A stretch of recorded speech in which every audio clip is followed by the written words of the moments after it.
Bonjour à tous, bienvenue sur ma chaîne, bienvenue les vierges pour ce tirage astrologique simplifié pour connaître la tendance sur le mois de décembre.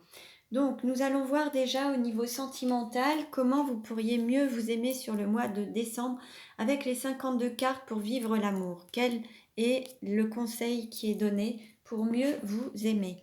Ensuite nous verrons quelle sera la tendance générale et globale sur le mois de décembre avec le chemin de l'incarnation et la nuit noire de l'âme pour connaître un petit peu la tendance générale sur le mois de décembre pour vous les vierges.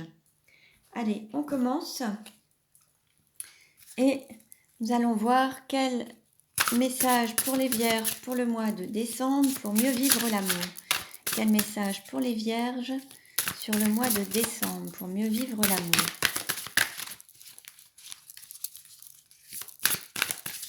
Quel message sentimental pour les vierges sur le mois de décembre.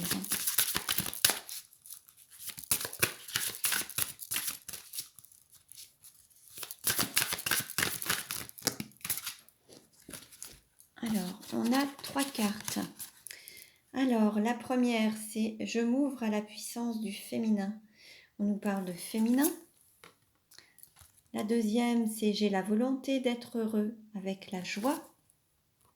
Et la troisième, on nous parle d'impudeur. « Je cultive l'impudeur de mon cœur ». Alors, je vais vous lire les textes associés. Alors, pour les vierges, sur le mois de décembre, le féminin. Donc, le mantra, c'est « Je m'ouvre à la puissance du féminin ». Vous avez les larmes qui montent à la moindre remarque. Vous vous sentez fragile, vulnérable et surtout hypersensible. Vous pensez que le monde entier est contre vous. Ou alors, votre plexus est crispé. Vous serrez les dents. Vous êtes sur une défensive exacerbée. L'autre n'a pas le temps de tirer que vous avez déjà riposté. Vous vous sentez incompris. Le monde entier vous déçoit. Homme ou femme, vous êtes dans une énergie féminine négative, dépressif ou agressif. Ambiance lune noire ou pleine lune chronique. Vous rêvez d'être plus fort ou plus indifférent, car même quand vous vous battez, vous cachez votre émotivité en ébullition, que vous retenez vos larmes ou vos colères, votre tristesse ou votre mécontentement se voit comme le nez au milieu de la figure. Cessez de surfer contre la vague ou de la subir, vous êtes sensible, tant mieux. Peur de votre séduction? Mettez votre sensibilité, voire votre sensualité, au service du sublime que vous êtes capable de ressentir comme personne. Elle s'en trouvera joyeusement canalisée. Si vous êtes célibataire, faites un travail sérieux pour augmenter votre estime de vous-même et si vous voulez attirer des gens qui vous estiment.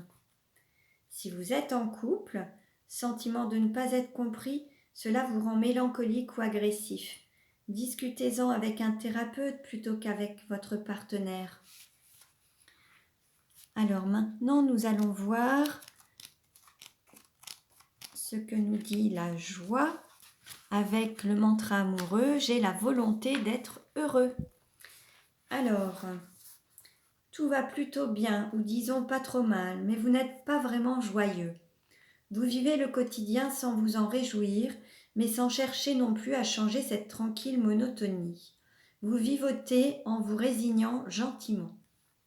Ou alors vous accusez le coup d'une de ces déceptions comme il y en a tant dans la vie. Vous souffrez à bas bruit ou même sans vous en rendre vraiment compte. Vous faites avec comme vous avez pris votre partie du temps qui passe.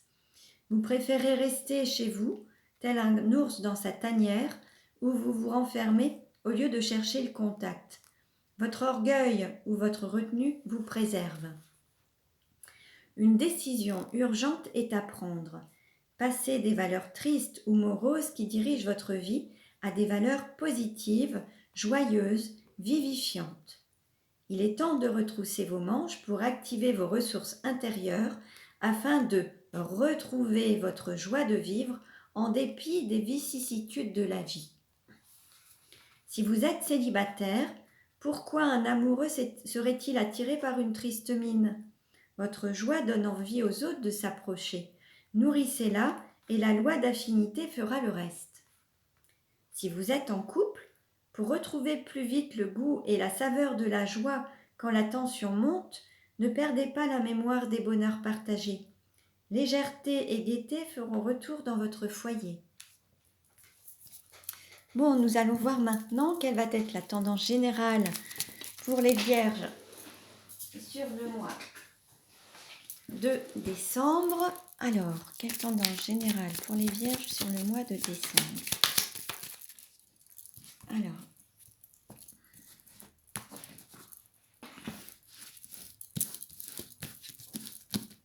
Alors, quelle carte représente les vierges? Quelle carte représente l'argent? Quelle carte représente les études? Quelle carte représente la famille? Quelle carte représente l'amour? Quelle carte représente le travail? Quelle carte représente le partenaire? Quelle carte représente la sexualité? Quelle carte représente les voyages, les déplacements? Quelle carte représente la carrière, les amis et les obstacles? Voilà. Alors maintenant, quelle tendance pour les vierges sur le mois de décembre? Quelle tendance pour les vierges sur le mois de décembre?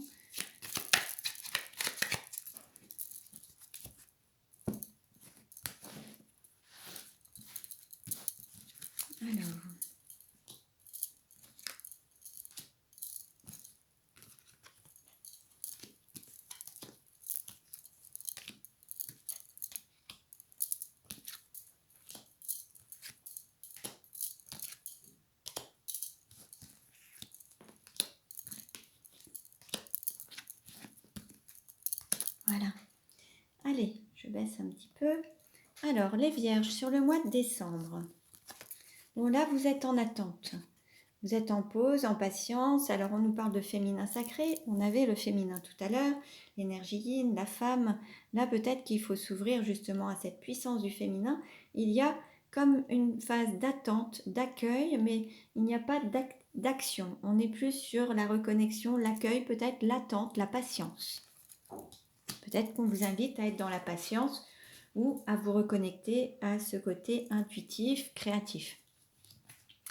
Pour ce qui est de l'argent, des valeurs, des possessions, on nous parle de mission de vie, de trouver sa voie, la guidance, le chemin et d'être peut-être à l'écoute de son intuition. Pour ceux ou celles qui seraient célibataires ou solitaires, on vous invite à trouver votre chemin aussi à deux. Trouver un chemin et votre mission de vie de retrouver peut-être votre moitié d'âme.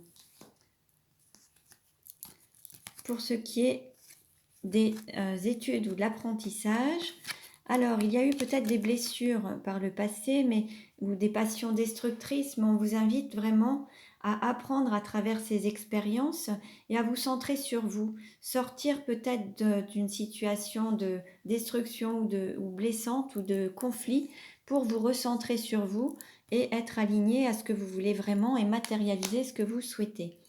Pour revenir sur cette partie argent-valeur, on peut aussi avoir l'idée de passer du stade de couple au stade de solitaire en étant à l'écoute de son intuition. Ça peut aussi évoluer d'un sens ou dans un autre. Pour ceux qui seraient célibataires ou solitaires pourraient passer en couple et ceux qui seraient en couple pourraient avoir un besoin de solitude ou de période de célibat pour se recentrer sur eux ou elles. Pour la famille, le foyer et les racines, bon là il y a des turbulences, il va y avoir quelques difficultés peut-être et on vous invite justement à être à l'écoute de votre intuition pour sortir de cette forme d'instabilité et pour retrouver un équilibre. Pour ce qui est de l'amour des enfants et de la joie, bon là on vous invite à prendre votre pouvoir, votre place, à vous reconnecter à la joie de vivre, à être peut-être en connexion avec son enfant intérieur, être à l'écoute de son enfant intérieur pour retrouver son plein pouvoir. Et peut-être aussi faire preuve un petit peu d'autorité vis-à-vis de ses enfants. Concernant le travail ou la mission de vie ou la mission d'âme, là il peut y avoir soit un mariage d'annoncer, une union, une vie de couple, mais il peut y avoir aussi une explosion d'un mariage. Ça peut aussi être un mariage qui explose après un certain nombre d'années. Hein. Ça peut être aussi une explosion, voilà. Ou alors il peut y avoir une mise en lumière dans une relation amoureuse. Concernant le partenaire, Alors, il peut y avoir un départ, un éloignement, entre vous par rapport à un moment où il y a eu vraiment des montagnes, des difficultés qu'il a fallu gravir. Il a vraiment fallu, entre vous, il y avait peut-être beaucoup de difficultés et là, vous allez réussir à atteindre peut-être... vous allez aller au sommet des difficultés. Peut-être que là, vous arrivez au sommet de la montagne, mais de tout ce que... là, vous ne pouvez plus aller au-delà, puisqu'en fait, il y a eu vraiment beaucoup de choses où il a fallu dépasser beaucoup de difficultés, des montagnes, il a fallu gravir les choses. Vous avez réussi à, tant bien que mal, à gravir ces difficultés, mais là, c'est peut-être le moment de passer à autre chose. Pour ce qui est de la sexualité et de la métamorphose, alors là, il va y avoir un changement, il va y avoir un nouveau cycle, la fin d'un cycle pour un nouveau cycle. Et là, vous allez découvrir l'amour vrai, l'amour passion, la passion à travers la sexualité, mais l'amour qui fait battre votre cœur. Vraiment, il va y avoir la fin d'un cycle pour démarrer quelque chose de nouveau et vivre un amour passionnel. Pour ce qui est des voyages, des déplacements, là, il y a une décision à prendre, il va falloir trancher et cesser d'aller à contresens dans une direction qui ne vous convient pas. En étant à l'écoute de votre enfant intérieur, vous allez trouver votre chemin. Mais là, il va falloir prendre une décision, peut-être couper des liens, peut-être trancher, mais il y a vraiment quelque chose à faire pour vraiment agir, mais de manière assez tranchante, pour aller vraiment reprendre votre chemin et être à l'écoute de votre enfant intérieur. Pour ce qui est de la carrière ou de la réalisation, alors là, peut-être que vous êtes un petit peu confuse par rapport au fait de se projeter avec un homme, avec une personne. Il y a peut-être, voilà, c'est peut-être le brouillard maintenant. Vous n'arrivez plus à voir au-delà. C'est peut-être un peu trop confus. Et peut-être que là, maintenant, il faut prendre des décisions et passer un cap et se mettre en action. Par rapport aux amis ou à l'entourage, il peut y avoir... une séparation qui vous amènera à une abondance derrière. Après, il peut y avoir une séparation par rapport à une sorte d'hérédité, de lien qui aurait été manifesté avec des enfants, des parents. Il peut y avoir des séparations comme ça avec dans une relation où on aurait pu avoir des enfants, des liens familiaux, des branches en fait. Hein. Il peut y avoir une séparation ou un cœur qui est brisé, une peine de cœur par rapport à ça.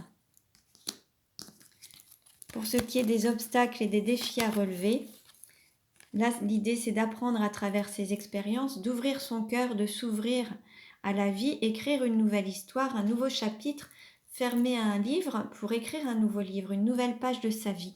Et la vie va vous pousser à écrire une nouvelle page pour vivre quelque chose de nouveau. Une nouvelle page, une page se tourne, mais une nouvelle va se présenter à vous. Et vous allez vous ouvrir à la nouveauté, à aller vers du changement. Et vous y serez poussé, vous n'arriverez pas à maîtriser les choses, ce sera assez rapide et vous ne pourrez rien maîtriser, rien contrôler. Laissez-vous guider, laissez-vous porter et vous allez pouvoir écrire une nouvelle histoire. Donc voilà pour les vierges, pour le mois de décembre. Donc j'espère que cette guidance vous a plu. Je vous invite à consulter les vidéos concernant vos ascendants et signes lunaires pour avoir des compléments d'informations. Je vous remercie pour votre écoute. Je vous souhaite le meilleur et prenez bien soin de vous.